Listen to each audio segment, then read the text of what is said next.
গল্পের আসরবাই অগ্নিলা চ্যানেলে আপনাদের সবাইকে স্বাগত জানাচ্ছি।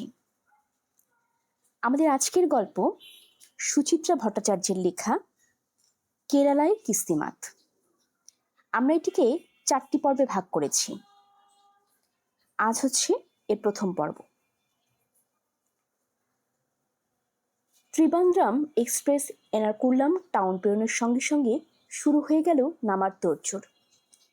পার্থ আর মিটিন সিটের তলা থেকে টেনে টেনে জিনিস বের করছে। টুপুরও হাত লাগালো মাসি মেশোর সঙ্গে, গুনছে লাগেজ, মনে মনে হিসাব রাখছে সুটকেস আর কিটি ব্যাগের। বুমবুমও বেজায় ব্যস্ত। হঠাৎ তড়িঘড়ি চিপস শেষ করছে, যেন স্টেশন এসে গেলেই কেউ তার হাত থেকে ছিনিয়ে নেবে প্যাকেট। টুপুর একবার হাত বাড়াতেই ঝট করে সরে গেল বুমবুম। চিপসের মতো মহামূল্যবান খাবার ভাগাভাগিতে সে মোটেই রাজি নয়। টুপুরের মা বাথরুমে গিয়েছিলেন। ফিরেই বোতল থেকে ঢকঢক করে খানিক জল খেয়ে খেলে বললেন, কিরে মিতিন, তোর জামাইবাবু যে দেখি এখনো বসে বসে ঢুলছে, এবার তাকে একটু নড়াচড়া করতে বল। একটু আগে বাবাকে খুঁচিয়ে খুঁচিয়ে জাগিয়েছে টুপুর। দুপুরে খাওয়া দাওয়ার পর জব্বর এক ঘুম লাগিয়েছিলেন অবনী। উপরে বার থেকে অবহরণ করলেন এইমাত্র, এখনো তার ঘোর কাটেনি। হাই তুলতে তুলতে বললেন, আবার আমায় নিয়ে পড়লে কেন? না বলে পারছি না তাই। ট্রেনে ওঠার পর থেকে তো কুটুটি নাড়নি, রাত্রিরে তোমার চাদর কম্বল পর্যন্ত পেতে দিতে হয়েছে। এবার অন্তত কিছু করো। আহা, ওরা করছে তো, কেন মিছিমিছি ওদের ডিস্টার্ব করব? জানো না অধিক সন্ন্যাসীদের গাজন নষ্ট। আলসি লোকের কত যে বাহানা। সহেলি ঠোঁট বেঁকালেন, কুড়ের ডিম কোথাকার। উৎসাহ দেখিয়ে কাজ পণ্ড করার চেয়ে কুড়ে হওয়া ঢের ভালো। লাক্সু জবাব দিতে যাচ্ছিলেন সহেলি, মিটিন তাড়াতাড়ি থামালো। সিটে বসে হাত ঝাড়তে ঝাড়তে বলল, অবনীদা, আপনার সেই কেরালায় ছাত্র আসবে তো স্টেশনে? অবশ্যই। অবনী মাথা দোলালেন। আমি বলেছি, আর সুনীল আসবে না, এ কি হতে পারে? আমাকে সে অসম্ভব অ্যাডমায়ার করে। দেখব ভক্তি শ্রদ্ধার নমুনা। সোহেলি ফের ফোঁস করে উঠলেন, আমি কিন্তু তার সঙ্গে সারাক্ষণ হিন্দি ইংরেজি চালাতে পারবো না, আগে থেকেই বলে দিচ্ছি। আহা, কতবার তোমায় বলবো, নামে কেরালাইট হলেও সুনীল নালিয়াত প্রায় বাঙালি। ওর স্কুল কলেজ ইউনিভার্সিটি সবই তো কলকাতায়। কেরালায় চলে এসেছে তো মাত্র বছর 5। ওর বাংলা শুনলে তোমার তাক লেগে যাবে। বলতে বলতে মিটিনের দিকে ফিরলেন অবনী। জানো তো, কলেজে সুনীল একবার বাংলা নাটকে অভিনয় করেছিল। এলেবেলে রোল নয়, দাড়ি গোঁফ লাগিয়ে একেবারে নরক গুলজারের শ্রদ্ধা। টুপুর হেসে ফেলল। কদিন ধরে অবিরাম সুনীল প্রশান্তি শুনছে বাবার মুখে। সুনীল কত গুণী, সুনীল কত নম্র, কত ভদ্র। সুনীলের মতো মেধাবী ছাত্র নাকি কালে ভদ্রে পাওয়া যায়। ইতিহাসের ছাত্র ছিল সে, দারুণ চস্ত ইংরেজি লিখত। তার লেখা একটা ইংরেজি প্রবন্ধ পড়ে নাকি ডেকে চাকরি দিয়েছিল নামের সংবাদপত্র মর্নিং হেরাল্ড। কলকাতা ছেড়ে চলে এলেও এখনো সে কলকাতাকে ভোলেনি। নিয়মিত যোগাযোগ রাখে পুরনো বন্ধুদের সঙ্গে, অধ্যাপকদের সঙ্গে। বিজয় নববর্ষে কার্ড তো পাঠাই, ফোনও করে মাঝে মাঝে। তার সেই সুনীল নালিয়াথির টুপিতে আরেকটা পালক যোগ হলো, বাংলা নাটকে অভিনয়। এ হেন সুনীলকে তো তাহলে দেখতেই হয়। বেশিক্ষণ অপেক্ষা করতে হলো না। মিনিট 10 মধ্যে এসে পড়ল এনাকুলাম জংশন। প্ল্যাটফর্মে নেমে টুপুররা জিনিসপত্র জড়ো করছে। হাঁপাতে হাঁপাতে হাজির 1 বছর 30-এর যুবক। অবনীকে প্রণাম করে দুদিকে দুহাত মেলে দিল। ওয়েলকাম স্যার, ভগবানের নিজের দেশ কেরলে আপনাদের সুস্বাগত। অবনী প্রায় বিগলিত। খুশি খুশি মুখে আলাপ করিয়ে দিলেন সকলের সঙ্গে। সোহেলিকে প্রণাম করলো সুনীল, পার্থর সঙ্গে করমর্দন, মিতিনকে হাত জোড় করে নমস্কার, চুপুরকে হাই, বুম বুম গাল টিপে হ্যালো। 7 বছর বয়স হয়েছে বুমবুমের। গাল টিপলে সে ভীষণ রেগে যায়। ঘুমরা হয়ে অন্যদিকে মুখ ঘুরিয়ে নিল। মিটিনের পরিচয় পেয়ে সুনীল বেজায় উচ্ছ্বসিত। কোনো মহিলা গোয়েন্দা সে নাকি প্রথম দেখছে। কম করে 10 বার বলল, আমার কি সৌভাগ্য, আমার কি সৌভাগ্য।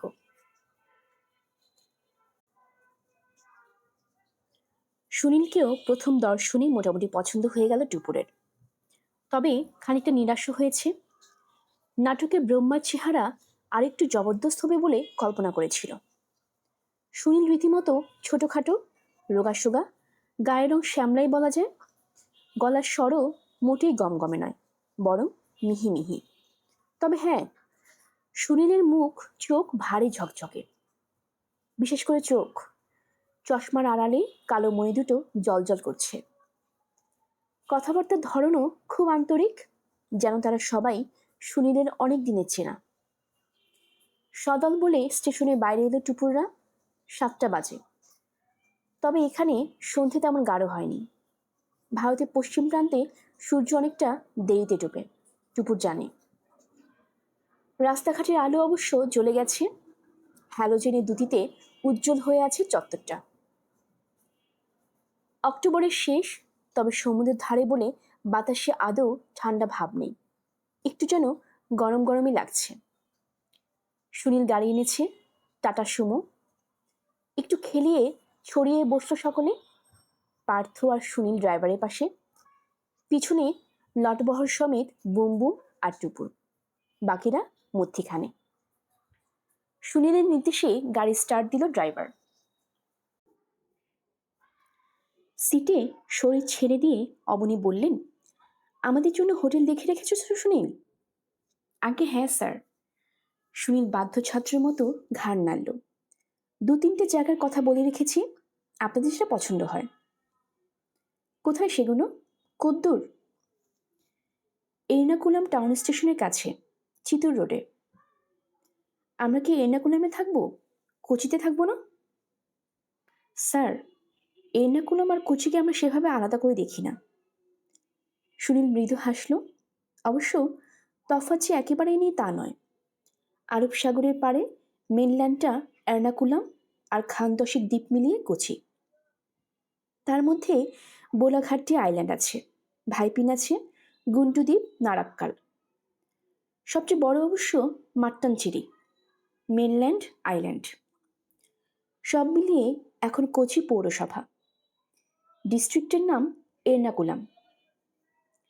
মিতিন পিছন থেকে প্রশ্ন করল, উইলিংটন বলে আরেকটা দ্বীপ আছে না, যেখানে কোচি স্টেশন, এয়ারপোর্ট?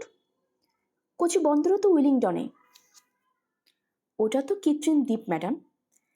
4-এর দশকে কোচি বন্দরের নেব্যতা খুব কমে গিয়েছিল। বড় জাহাজ টাহাজ ঢোকা নিয়ে সমস্যা হতো। তখন রবার্ট ব্রিস্টো নামে এক সাহেব বন্দরের গভীরতা বাড়ানোর জন্য ড্রেজিং চালান। তাতে যে বিপুল পরিমাণ মাটি উঠেছিল, তা দিয়ে তৈরি হয় উইলিংটন। সাইজ নেহাতি ছোট নয় দ্বীপটার, প্রায় 1000 একর। ওই উইলিংটন তৈরি হয়েছিল বলেই ব্রিজ দিয়ে দিয়ে মেনল্যান্ড থেকে মাট্টানচেরি পর্যন্ত জুড়ে দেওয়া হয়েছে। তবে হোটেল বেশিরভাগই মেনল্যান্ডে। উইলিংটনের ওদিকে হোটেল খুব কস্টলি, সংখ্যাতেও তত বেশি নয়। থাকার পক্ষে তাই এদিকটাই ভালো। সুনীল কথা বলে বেশ গুছিয়ে। বাংলা বেশ ঝরঝরে বটে, তবে একটা দক্ষিণী টানও রয়েছে। বাঙালিদের সঙ্গে এখন মেলামেশা কমে গেছে, হয়তোবা সেজন্যেই। সুনীল নালিয়াথের বক্তৃতা শুনতে শুনতে বাড়িটা দেখছিল টুপুর। শহরটা বেশ পরিচ্ছন্ন, চারদিকে ঝকমক করছে দোকানপাট। রাস্তা তেমন চওড়া নয়, তবে যথেষ্ট মসৃণ। কলকাতার মতো পদে পদে ঝাঁকুনি খেতে হয় না। সবুজও চোখে পড়ে এদিক ওদিক, মাঝে মাঝে নজরে আসে নারকেল গাছ, কলা গাছ। হঠাৎই সুনীল বলল, আপনারা কিন্তু বড় কম দিনের জন্য কে এলেন স্যার? অবনী বদলে পার্থ উত্তর দিল, উপায় নেই ভাই, কলকাতায় অধমের একটা ছোটখাটো ব্যবসা আছে, প্রেস। একগাদা কাজ নিয়ে বসে আছি। কালী পুজোর আগে ফিরতে না পারলে কারবার লালবাতি জ্বলে যাবে। তা বলে মাত্র 1 সপ্তাহ? উফ, 8 দিন। কাল সানডে টু নেক্সট সানডে এই আছি। ট্রেনে উঠবো আবার সেই সোমবার। মাত্র 8 দিনে কি দেখবেন? কেরালা ছোট স্টেট ঠিকই, তবে এখানে পাহাড়, জঙ্গল, সমুদ্র সবই তো আছে। কতটুকু আপনারা কভার করতে পারবেন? বেশি ঘোরাঘুরি দরকারই বা কি? অবনী বলে উঠলেন, 2-3 দিন তোমার সঙ্গে কোচিতে থাকবো, তারপর সোজা পাড়ি দেব কোভালাম। সেখান থেকে ফের কোচি হয়ে ব্যাক। সে কি স্যার, কেরলে এসে মুন্না পেরিয়ে আর কোথাও যাবেন না? নীলগিরি হিলস না ঘুরলে তো কেরলে বেড়ানোর অর্ধেক আনন্দই মাটি। তারপর আলেপ্পি, কুইলন। আলেপ্পিকে প্রাচ্যের ভেনিস বলে না? পার্থ ফুট কাটল। আলেপ্পিতে নাকি শহরের মধ্য দিয়ে নৌকাও চলে। চলে তো। আলিপ্পির লেকে নৌকা বিহার একটা দারুণ এক্সপেরিয়েন্স। কুইলনেও আছে অষ্টমুড়ির লেক। সমুদ্রে ব্যাকওয়াটার তৈরি এরকম ন্যাচারাল লেক কিন্তু আর কোথাও পাবেন না। টুপুর পুট করে জিজ্ঞেস করে বসল, ব্যাকওয়াটারটা কি? যে জলটা সমুদ্র থেকে এসে খাড়িতে আটকে থাকে, কিংবা যে জল ল্যান্ডে এসে রয়ে যায়। মিতিন ঘাড় ঘুরিয়ে বলল, কেরলে এই ব্যাকওয়াটার ব্যাপারটা খুব ইন্টারেস্টিং। কোথাও সে লেক, কোথাও সরু খালের মতো। সেখানে নৌকা বাওয়া হচ্ছে, লঞ্চ চলছে। ইনফ্যাক্ট কোচি থেকে কুইলন তো ব্যাকওয়াটার ধরে ধরে চলে যাওয়া যায়। সুনীল সায় দিল। বিদেশিরা এই ভ্রমণটা খুব পছন্দ করে।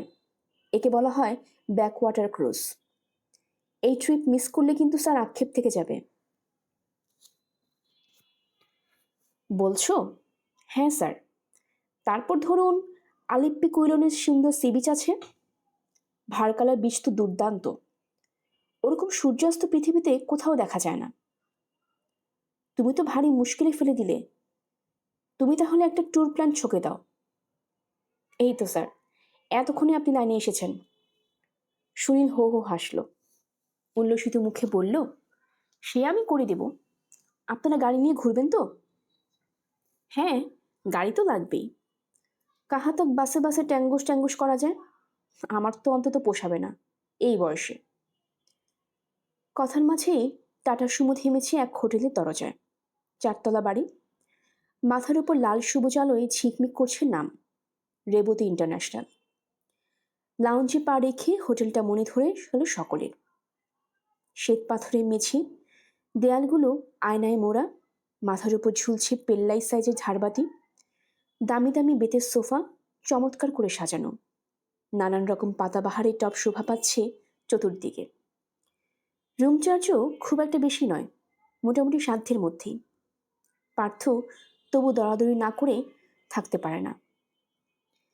কেতাদুরস্ত রিসিপশনে কাউন্টারে স্যুট টাই পরা কর্মচারীর সঙ্গে মিনিট 8-10 লড়েও আর খানিকটা কমিয়ে ফেলল ভাড়া। নেওয়া হলো 2টো ঘর। একটাতে থাকবে সহেলি, মিতিন আর টুপুর। অন্যটায় বুমবুমকে নিয়ে পার্থ, অবনী। রুমে ঢুকেই বুমবুমের দম শেষ। গাড়িতেই ঢুলছিল। তাকে টিভি চালিয়ে বসিয়ে দেওয়া হলো কার্টুন চ্যানেলের সামনে। তবু সে ঘুমিয়ে পড়েছে। পার্থ পরিমণি দৌড়লো তার খাওয়ার বন্দোবস্ত করতে। সোহেলি ও কাহিল শুয়ে পড়লেন নরম গদিওয়ালা বিছানায়। সুনীলকে নিয়ে অবনীদের ঘরে এসে বসল মিতিন। পায়ে পায়ে টুপুরু। বেয়ারাকে কফি দিতে বলা হয়েছিল, হুকুম করতে না করতে কফি পট হাজির। টুপুর সবাইকে কফি ঢেলে দিল। মাপ করে দুধ মেশালো কাপে, চিনিও। তার এখন ক্লাস 9। এসব টুকিটাকি কাজ সে ভালোই করে। নিজেও 1 কাপ কফি নিয়ে বসেছে বিছানায় আছোয়া অবনীর পাশটিতে। মিতিন আর সুনীল সোফায় কথা বলছে টুকটাক। কাপে চুমুক দিয়ে সুনীল বলল, তাহলে একটা কাজ করা যাক ম্যাডাম। কাল পরশু 2 দিন আপনারা কোচিতে থাকুন। আমি কালকের দিনটা ছুটি নিয়ে রেখেছি। পরশুটা ম্যানেজ করে নেব। যতটা পারি ঘুরিয়ে ঘুরিয়ে দেখিয়ে দিব আপনাদের। তারপর 3rd ডে ভোরে রওনা হয়ে যান মুন্নার।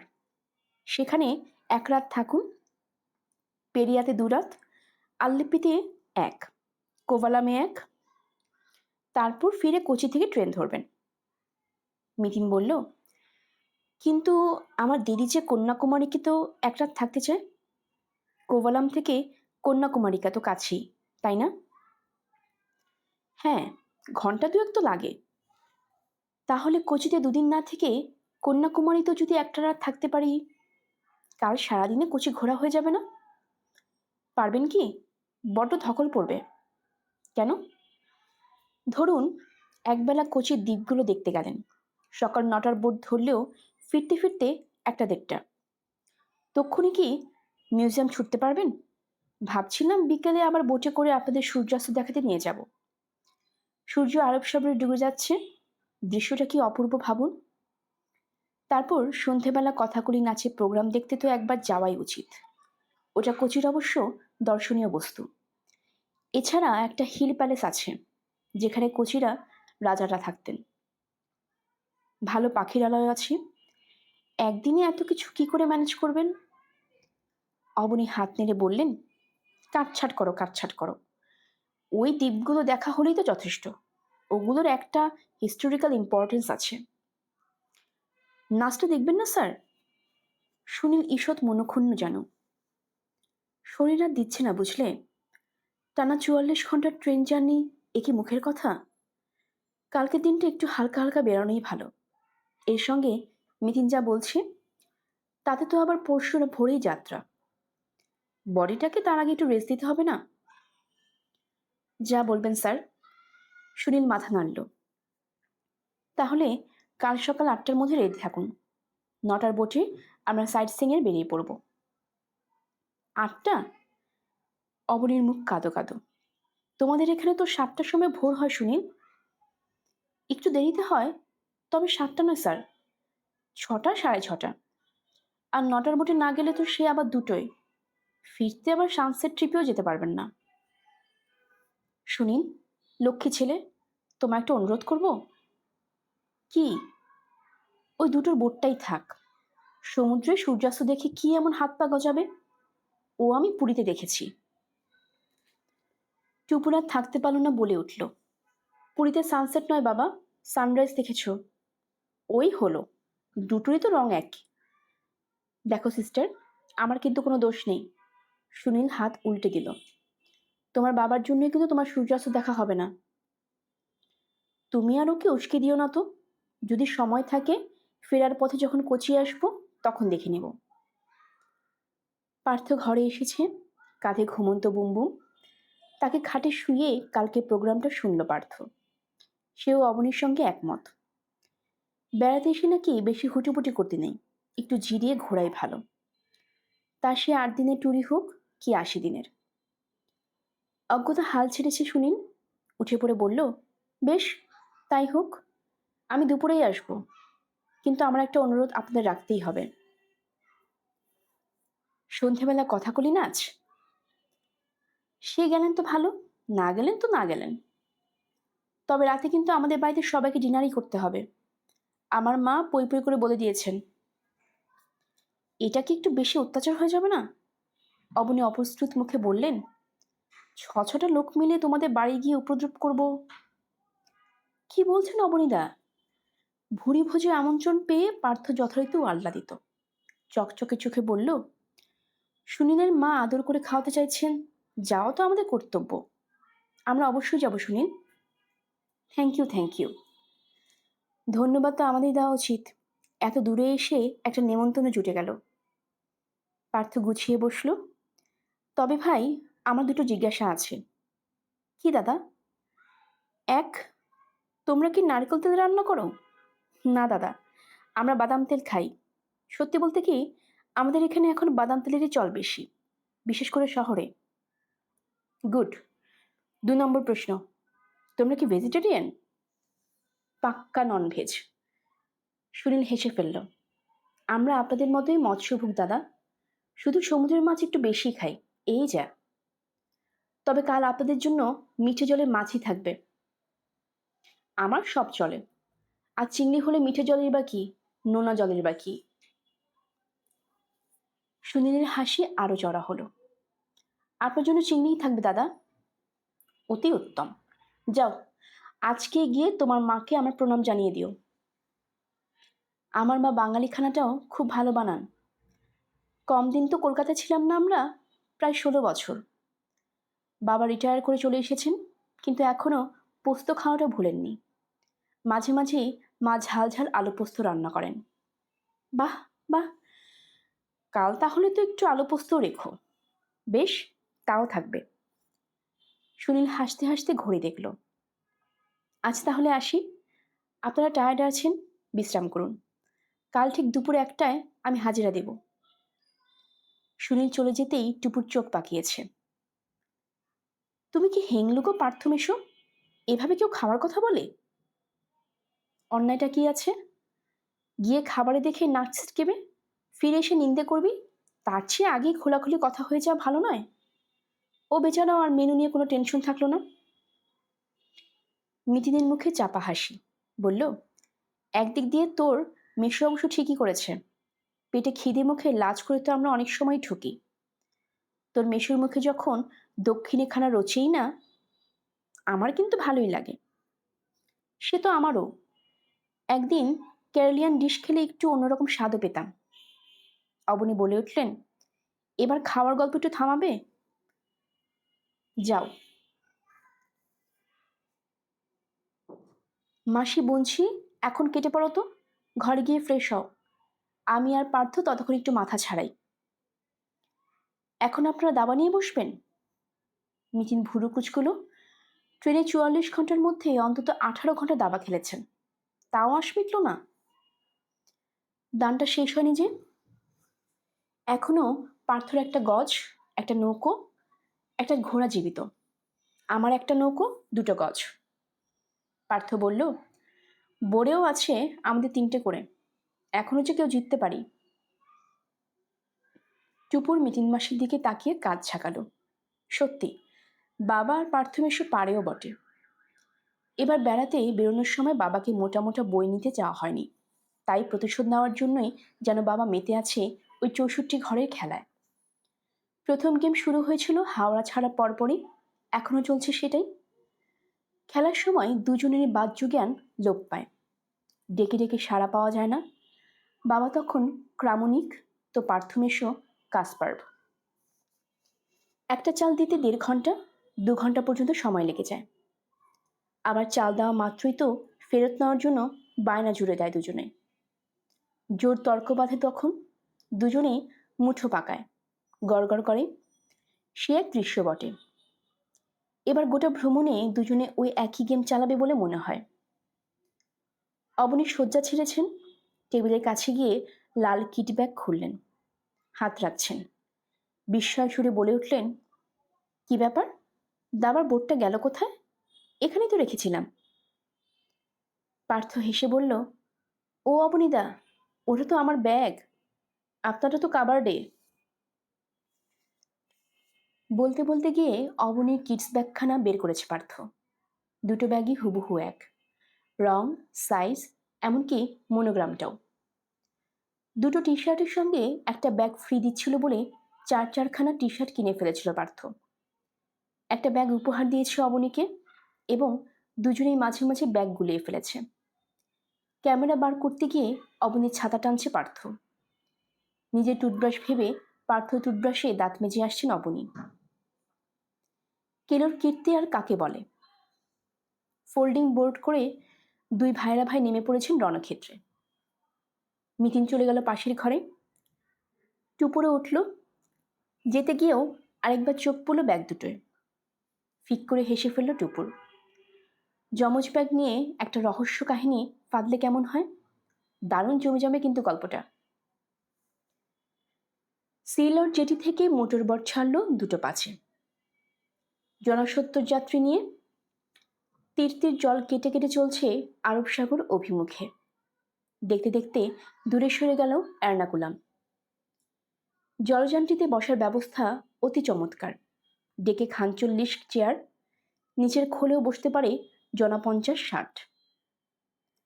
খোল মানে বদ্ধ কিছু নয়, চতুর্দিকে জানলা, প্রকৃতি দর্শনে কোনো অসুবিধা নেই। হুহু হাওয়া বইলেও রোদ্দুর আজ বড্ড চড়া। তাত এড়াতেই বেশিরভাগ যাত্রী ভিড় করেছে নিচের তলায়।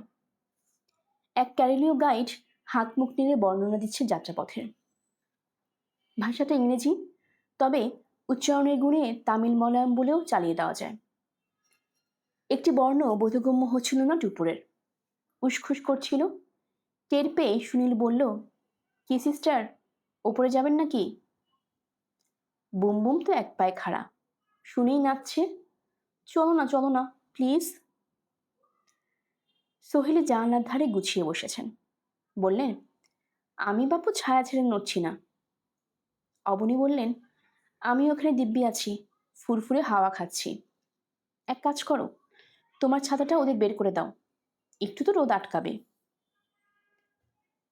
অবনীর লাল ব্যাগখানা আনা হয়েছে সঙ্গে। তাতে কি আছে আর কি নেই, চিপস, চানাচুর, ফ্রুটকেক, বিস্কুট, ডজনখানেক কলা, লাড্ডু, বড় বোতলে জল, ঢাউস কোল্ড ড্রিঙ্ক, ঘাম মোছার তোয়ালে, ছাতা, টর্চ, এমনকি পেতে বসা খবরের কাগজও।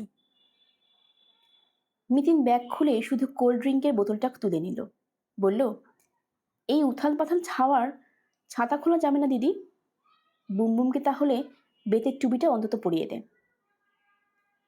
বুমবুমের তর্স হয়েছে না, কোনো রকমে টুপি জড়িয়ে টুপুর শরীরের সঙ্গে লাফাতে লাফাতে চলে গেল উপরে।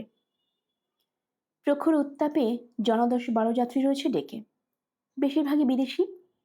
দামি ক্যামেরায় সাহেব মেম সাহেব ছবি তুলছে পটাপট। পার্থ মিশ্র ক্যামেরা কাঁধে উঠিয়ে দোতলায় রেলিংয়ের ধারে দাঁড়িয়ে প্রাকৃতিক দৃশ্য ফোকাস করছে। বুম বুম উত্তেজিত মুখে নির্দেশ দিচ্ছে বাবাকে। মিতিন আর টুপুর দুজনের পরনেই আজ সালোয়ার কামিজ। রোদ বাঁচাতে অরুণায় মাথা ঢাকলো টুপুর। মিতিনকে জিজ্ঞেস করলো, ডান দিকে ওটা কি আইল্যান্ড গো? বোলঘাটটি। সুনীল উত্তর দিল, ওখানে যে সাদা মতন বাড়িটা দেখছো, ওটা একটা ডাচ প্যালেস, এখন অবশ্য হোটেল। ওই দ্বীপে একটা গলফ খেলার মাঠও আছে। শীতকালে অনেকেই পিকনিক করতে যায় বোলঘাটটিতে। আমরা কি ওই ডাচ প্যালেসটাই দেখতে যাচ্ছি? না না, সেটা তো মাট্টানচিরিতে। সেই প্যালেসের হিস্ট্রি ভারী অদ্ভুত। ডাচ মানে ওলন্দাজরা মোটেই ওটা তৈরি করেনি। প্রাসাদটা আদতে পর্তুগিজদের বানানো। এদিকে ডাচ প্যালেস নাম, ওদিকে বানিয়েছে পর্তুগিজ। ইয়েস সিস্টার, যেসব পর্তুগিজ আমাদের দেশে এসেছিল তার বেশিরভাগই সুবিধের লোক ছিল না, হয় ছিল জলদস্যু, নয় লুঠেরা, খুনে। তা ওইরকমই এক বজ্জাত পর্তুগিজ একটা হিন্দু মন্দিরে লুটপাট চালিয়েছিল। খবর পেয়ে কোচির রাজা তো চোটে লাল। তখন রাজাকে শান্ত করার জন্য পর্তুগিজরা আস্ত একখানা প্রাসাদ তৈরি করে রাজাকে উপহার দেয়। প্রায় 450 বছর আগে, 1550 সালে। কোচি তখন ছিল পর্তুগিজদের কলোনি। শখানেক বছর পর ডাচরা এসে পর্তুগিজদের হটিয়ে দেয় এবং সুন্দর করে সাজিয়ে গুছিয়ে আবার তারা ওই প্রাসাদটা ভেট দেয় কোচিরাজকে। তার মানে একই প্যালেস দুবার উপহার দেওয়া হলো। হলো, রাজাকে সন্তুষ্ট করতে ডাচরা মরিয়া ছিল যে। গল্পে গল্পে এগোচ্ছে মোটরবোট, বা এবার উইলিংডন দ্বীপ।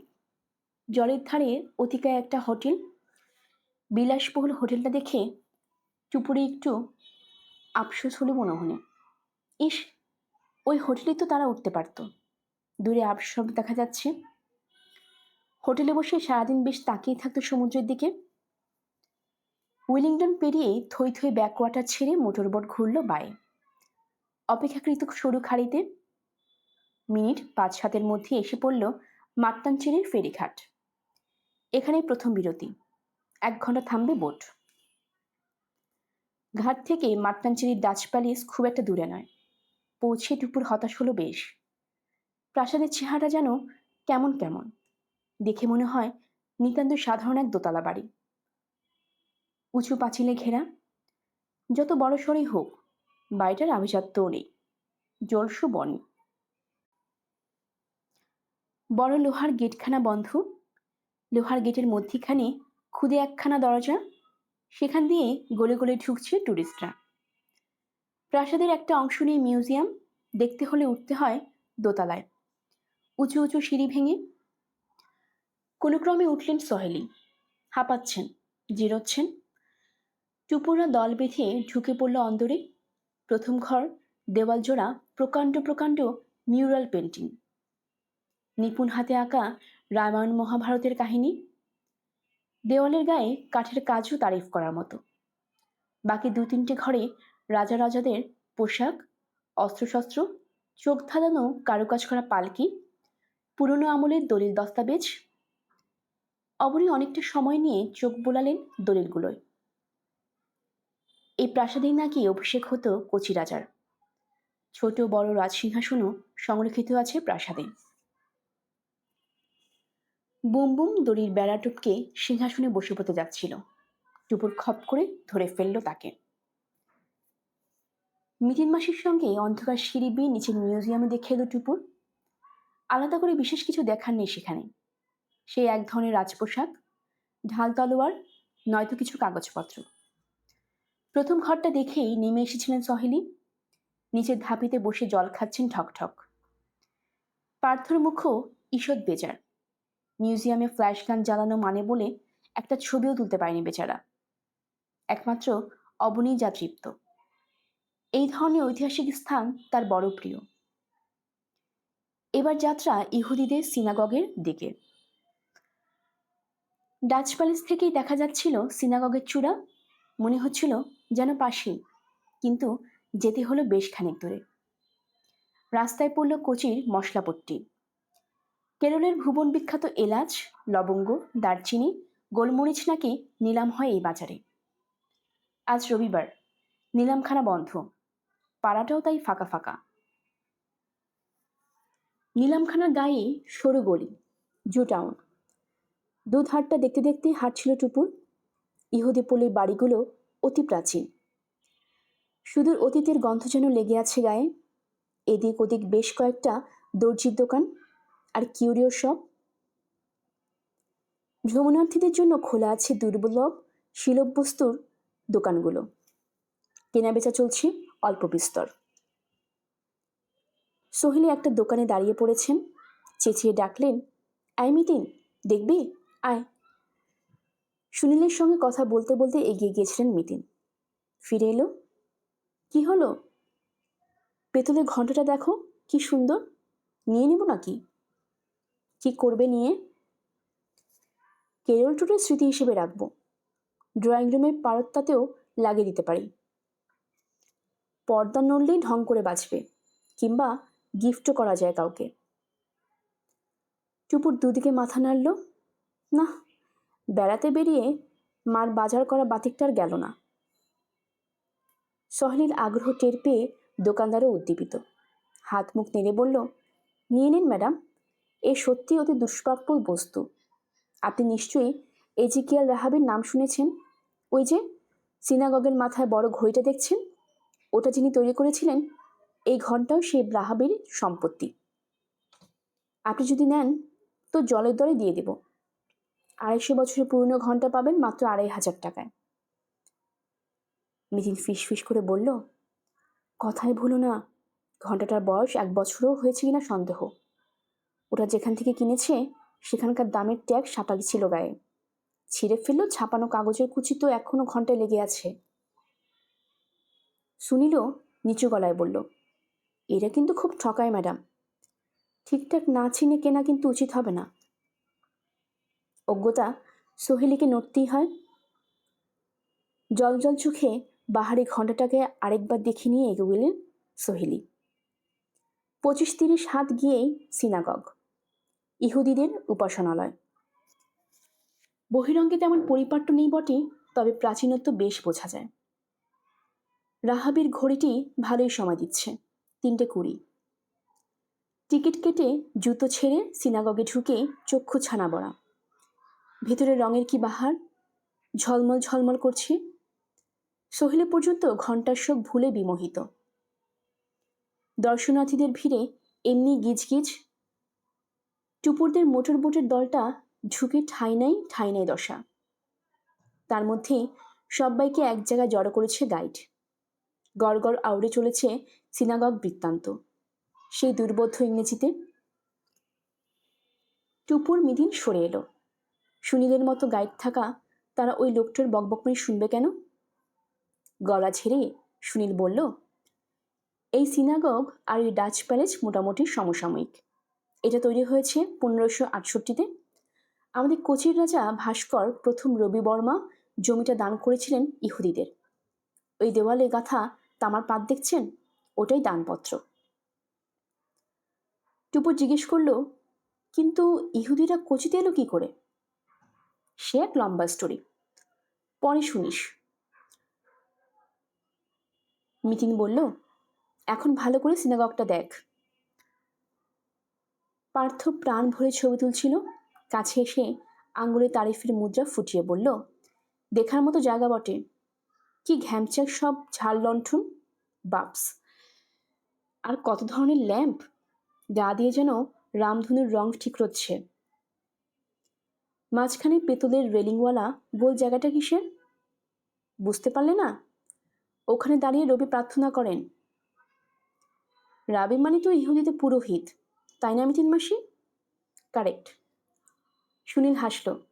আর উপরে যে ঘেরা বেলকনি, ওখানে লাইন দিয়ে দাঁড়ান ভক্তরা। বুম বুম বিজ্ঞের মতো মেঝের টাইলস পরিদর্শন করছিল। গম্ভীর গলা প্রশ্ন করল, এইসব রঙিন পাথর কি ইহুদিদের বানানো? হ্যাঁ, এই টাইলস আনা হয়েছিল চীন দেশের ক্যান্টন থেকে। ওই যে রাহাবের কথা হচ্ছিল, উনিই আনিয়েছিলেন। টাইলসের ওপর নকশাগুলো হাতে আঁকা, চীনাদেরই। অবনী আর সোহেলি দক্ষিণী গাইডের বক্তৃতা শুনছিলেন এতক্ষণ। অবনী হঠাৎ এসে জিজ্ঞেস করলেন, এখানে নাকি একটা দারুণ ইন্টারেস্টিং জিনিস আছে শুনি। কি বলুন তো স্যার? Great scroll? ও হ্যাঁ, ওটার কথা তো বলাই হয়নি।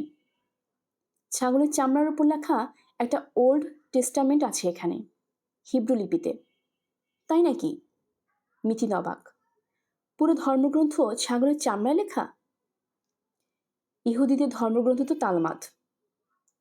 তার গোটাটাই আছে কিনা বলতে পারবো না ম্যাডাম, তবে আমার এক জু বন্ধু ছিল, তার মুখে শুনেছি ওদের পবিত্র টোরা মানে ধর্মীয় অনুশাসন লিপি নাকি রাখা থাকে সিনাগগের দেওয়াল সিন্ধুকে। অনুশাসন মানে কি 10 কমান্ডেন্টস? অর্থাৎ সিনাই পর্বতে মোজেস যে দৈববাণী পেয়েছিলেন। দৈববাণী গল্পটা জানে টুপুর। সিসিল বিডি মিলির তৈরি দারুণ জমকালো 10 কমান্ডমেন্টস সিনেমাটা মাত্র কমাস আগে দেখেছে সে।